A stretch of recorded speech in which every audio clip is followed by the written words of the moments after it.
안녕하세요. 오늘은 100세 철학자시죠. 김영석 교수님의 책 교회 밖 하나님 나라를 좀 깊이 들여다볼까 합니다. 저희가 오늘 함께 살펴볼 이 책, 부제가 100년 인생이 말하는 예수의 뜻인데요. 단순히 내용을 요약하기보다는 이 책이 던지는 질문들, 특히 신앙의 본질이나 또 사회적 역할에 대한 통찰을 당신과 함께 좀 파고들어 보고 싶습니다. 네, 맞아요. 이 책이 나오고 나서 정말 많은 분들이 공감하셨죠. 출간 3달 만에 6세를 찍었다고 하니까요. 평신도의 시선에서 기독교 신앙이 뭐랄까 교회 안에만 있으면 안 된다. 이런 메시지를 아주 강하게 던지고 있거든요. 오늘 이 시간에는 김 교수님이 말씀하시는 교회 밖의 하나님 나라, 이게 구체적으로 뭘 의미하는 건지, 그리고 이게 왜 지금 당신에게 중요한 질문이 될 수 있는지 같이 한번 탐색해보면 좋겠습니다. 네, 책에서 가장 좀 도발적이라고 할까요? 그런 주장이 바로 이거 같아요. 기독교의 최종 목적지는 교회가 아니다, 하나님 나라여야 한다. 이 교회박이라는 표현 자체가 벌써 굉장히 강하게 다가오는데요. 이게 그냥 교회를 떠나라, 이런 단순한 의미는 아니겠죠. 아, 그렇죠. 네. 교회를 부정한다기보다는 교회 역할을 다시 한번 생각해 보자는 것에 가깝습니다. 김 교수님은 교회가 세상 속에서 하나님의 뜻, 그러니까 사랑, 정의, 선빔 이런 것들을 실현할 일꾼을 잘 키워서 사회로 내보내는 곳이어야 한다고 보세요. 그러니까 신화생활이라는 게 그냥 교회 건물 안에서 예배드리고 활동하는 걸로 끝나는 게 아니고요. 당신의 일터, 가정, 사회 곳곳에서 예수님의 가르침을 직접 살아내면서 어떤 구체적인 책임으로 나타나야 한다는 거죠. 이것이 바로 그 성경에 나오는 가이사의 것이 아니라 하나님의 것, 즉 하나님의 뜻을 따르는 삶의 핵심이라고 보시는 겁니다. 아, 그렇군요. 그 실천적인 삶과 관련해서 또 인상 깊었던 게 그 소유에 대한 관점이었습니다. 재산은 내 인격의 수준만큼만 필요한 것이다. 그리고 정신적으로는 상류층, 경제적으로는 중산층으로 살라. 이게 상당히 구체적인데요. 이 관점이 하나님 나라와는 어떻게 연결되는 걸까요? 네. 김 교수님 삶 자체가 사실 그걸 보여주는 증거인데요. 많이 벌되 자신을 위해서는 정말 검소하게 쓰고 그 나머지는 이웃과 사회를 위해서 나누는 삶, 이걸 강조하세요. 여기서 핵심은 그러니까 소유 그 자체가 목적이 되는 게 아니라 하나님 나라를 이룬다는 더 큰 목적을 위한 수단으로서 재산을 봐야 한다는 거죠. 관점의 전환입니다. 단순히 돈을 막 쌓아두는 그런 소유 체제가 아니라 내가 가진 것을 활용해서 공동체에 기여하는 기여 체제로 나아가야 한다는 거예요.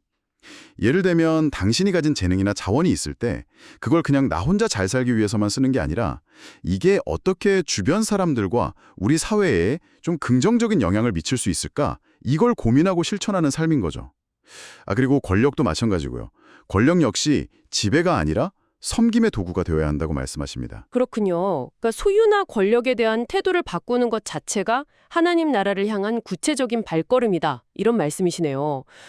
또 하나 중요하다고 느꼈던 지점이 신앙의 근본이라는 게 단순히 교회 출석 같은 행위가 아니라 예수님을 만나는 것에 있다. 이 부분이었습니다.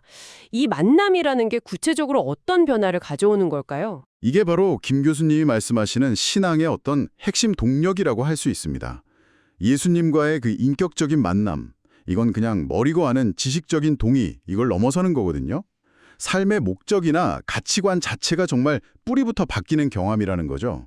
나 중심의 그런 이기적인 삶에서 벗어나서 이웃과 세상을 향한 어떤 사명을 발견하게 된다는 겁니다. 그렇게 되면 삶의 모든 순간순간이 기도가 되고 또 어떤 상황에서도 감사하는 마음을 갖게 되고요. 그러니까 막 의무감으로 봉사하고 섬기는 게 아니라 주님이 기뻐하시는 일을 할 때 내가 더 큰 기쁨과 행복을 느끼는 그런 역설적인 경험을 하게 된다는 거예요. 이런 변화된 삶, 그 자체가 세상에 희망을 주는 증거가 된다고 김 교수님은 보고 계신 거죠. 아, 듣고 보니까 결국 신앙이라는 건 추상적인 어떤 교리 체계라기보다는 살아있는 관계, 그리고 삶의 방식, 이걸로 귀결되는 거군요. 교리에서 진리로 나아가야 한다. 이 지적도, 그럼 같은 맥락이겠네요. 교회가 그 자체로 너무 중요해져서 우상이 되면 안 된다. 이런 경고처럼 들리기도 하고요. 네, 정확합니다. 맞아요. 딱 그 말씀입니다.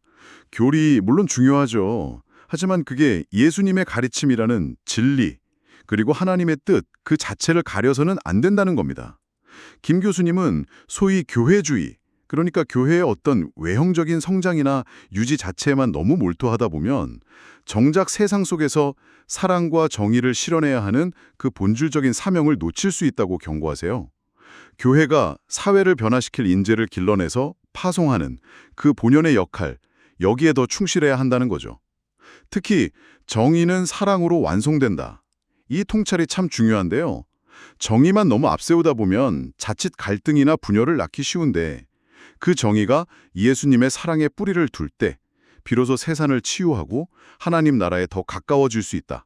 이런 깊은 해안을 보여주시는 거죠. 네, 오늘 김영석 교수님의 교회 밖 하나님 나라 이야기를 쭉 나눠보니까 결국 신앙이란 건 교회 안과 밖을 넘나들면서 우리의 삶 속에서 사랑과 섬김으로 구체화되어야 하는 그런 역동적인 여정이구나 하는 걸 다시 한번 확인하게 됩니다. 교회가 목적지가 아니라 세상을 섬기는 일꾼들을 위한 어떤 베이스 캠프 같은 곳이라는 메시지가 참 마음에 와닿네요. 네, 그렇죠. 핵심은 결국 예수님의 마음으로, 그 사랑으로 세상을 어떻게 섬길 것인가, 이 질문으로 돌아가는 것 같습니다. 소유가 아니라 기여하는 삶, 지배가 아니라 섬기는 삶을 살아내는 것. 이것이 김 교수님의 100년의 삶을 통해서 우리에게 전해주시는 가장 중요한 메시지가 아닐까 싶습니다. 마지막으로 이 책 전체를 관통하고 있는 질문을 당신께도 한번 던져봅니다. 만약 예수님이라면 지금 이 상황에서 어떻게 하셨을까? 어쩌면 이 질문이야말로 당신의 일상과 관계 속에서 교회 밖의 하나님 나라를 실제로 이루어 나갈 수 있는 가장 구체적인 나침반이 되지 않을까요?